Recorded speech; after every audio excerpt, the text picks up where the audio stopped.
ಕರ್ನಾಟಕದಿಂದ ಬಂದಿದ್ದೀನಿ. ಕರ್ನಾಟಕದಲ್ಲಿ ಅಪೋಸಿಷನ್ ಲೀಡರ್ ಆಗಿ ಕೆಲಸ ಮಾಡ್ತಾ ಇದ್ದೀನಿ.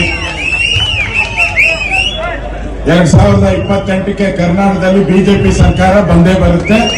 ಈಗ ತಮಿಳುನಾಡಲ್ಲೂ ಕೂಡ ಬಿಜೆಪಿ ಸರ್ಕಾರ ಬರಬೇಕು.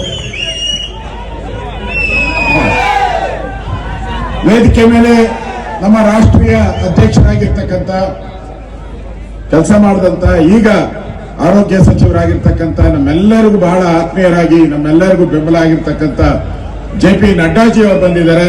ನಿಮ್ಮೆಲ್ಲರ ಪರವಾಗಿ ಅವರಿಗೆ ಸ್ವಾಗತ ಕೋರ್ತೀನಿ. ಒಂದು ಜೋರಾದ ಚಪ್ಪಾಳೆ ನಡ್ಡಾಜಿ ಅವರಿಗೆ. ಅದೇ ರೀತಿ ನಮ್ಮ ಇನ್ಚಾರ್ಜ್ ರಾಮಲಿಂಗಮ್ಮ ಬಂದಿದ್ದಾರೆ, ನರಸಿಂಹನ್ ಅವರಿದ್ದಾರೆ, ನಾರಾಯಣ್ ಅವರು, ನಮ್ಮ ನೆಚ್ಚಿನ ಅಭ್ಯರ್ಥಿ ಡಾಕ್ಟರ್ ನಾಗೇಶ್ ಅವರು. ಬಂಧುಗಳೇ, ನಾನು ಹೆಚ್ಚು ಸಮಯ ತೆಗೆದುಕೊಳ್ಳಲ್ಲ. ಕಳೆದ ಬಾರಿನೂ ಕೂಡ ನಾನು ಚುನಾವಣೆಗೆ ಬಂದಿದ್ದೆ. ಇಲ್ಲಿ ಕಳೆದ ಬಾರಿ 63,000 ವೋಟ್ ಬಂದಿಟ್ಟಿದ್ವಿ. ಈ ಬಾರಿ ಬಿಜೆಪಿ ಮತ್ತು ಎಲ್ಲ ಅಲಯನ್ಸ್, ಅಣ್ಣಾ DMK ಇತರ ಪಕ್ಷಗಳು ಅಲಯನ್ಸ್ ಇದೆ. ಸರ್, ಒಳ್ಳೆ ವಾತಾವರಣ ಇದೆ.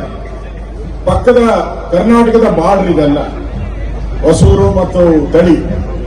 ನಮಗೆ ಬಹಳ ರಿಲೇಷನ್ ಇರ್ತಕ್ಕಂಥದ್ದು ತಳಿ. ನಮ್ಮ ಒಕ್ಕಲಿಗ ಗೌಡ ಜನಾಂಗ ಬಹಳ ಜನ ಇದ್ದಾರೆ ನಮ್ಮ ರಿಲೇಷನ್ಸ್ ಎಲ್ಲ.